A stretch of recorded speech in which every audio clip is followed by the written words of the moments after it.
It is Wednesday. No, it's Tuesday, right? It's Tuesday, yeah. I thought I would talk to y'all about tapering before 100-mile races. I'm about to go on a 5-mile run. This is the Olympus Via. I'm going to use these today on the road run. These aren't as comfortable as they look. I'm going to be honest, completely truthful. The cushion, it looks like it would be really comfortable, but it's a hard cushion. It's hard. But it's okay. It's not my favorite road running shoe by Ultra. Definitely like the Ultra Forward Experience, and then the Torrens come in a second place. Olympus Via probably isn't third because they have other road running shoes like the Escalante that I enjoy as well. But I have them.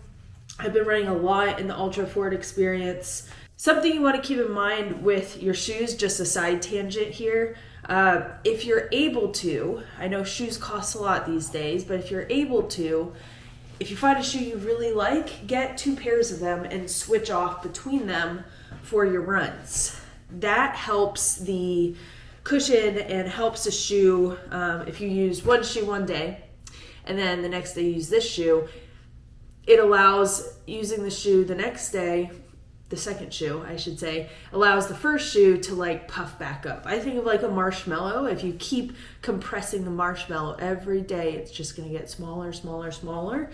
Now, if you let your shoes rest, that marshmallow puffs back up. It's really weird. What's the word? It's really weird imagery, but it helps me think about that. So I want to keep my Ultra Forward Experiences from, keep compressing. So I'm going to use this other road shoe I have, being the Olympus Via. So if you're able to, get 2 pairs of shoes so your shoes last longer. But they do cost a lot. I understand that. So talking about tapering, tapering kind of starts 2 weeks before, sort of starts for me 2 weeks before. Reduce your miles as you get closer to your race day. For me, for the week before, I was supposed to not run yesterday, but I did anyways, and that's fine. Something also to think about too is like, if you're usually for me, I feel like all these pains emerge. I don't know what happens, but all of a sudden, like my body is like, oh wait, we're injured, you can't run.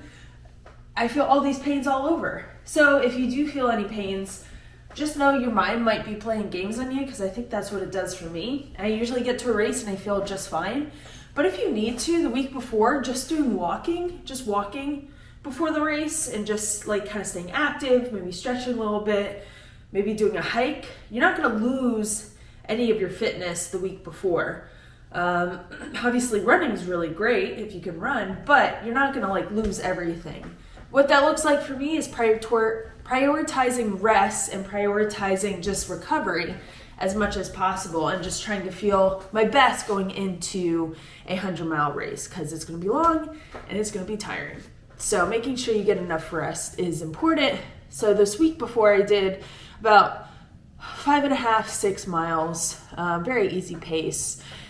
And then today is going to be 5 miles. Tomorrow is going to be 6. And then Thursday is going to be 4 miles. And then completely off my feet the day before the race. And obviously you have the race. So really prioritizing rest. If you had a choice between rest and doing a training run, I would say rest instead. That's my advice. And that's what's worked for me. That doesn't work for everybody. But yeah, tapering is not as hard for me as it is for everybody. Everyone talks about like the taper blues. I kind of feel that in the way like, oh my gosh, I should be doing more. I should be going faster, but you're not gonna lose anything. You're also not gonna gain anything from going fast in a run or doing more miles the week before. You're not gonna gain any fitness. At least, again, that's in my case. I should say that. I should put a warning out there. This is all in my case with my personal experience. Everyone has a different experience and has things that work for them. This is me just letting you guys know what I do, and maybe that would help you. But always, you know, self-experimentation and just like trying to figure out what works best for you is important. I've said this in a video before, but take things that people say or recommend with a grain of salt, and try your own thing. But what works for me is, you know, prioritizing rest and making sure I'm fully rested going into a 100-mile race. Yeah, I have my run to do. I need to get out there. I'm kind of stalling here.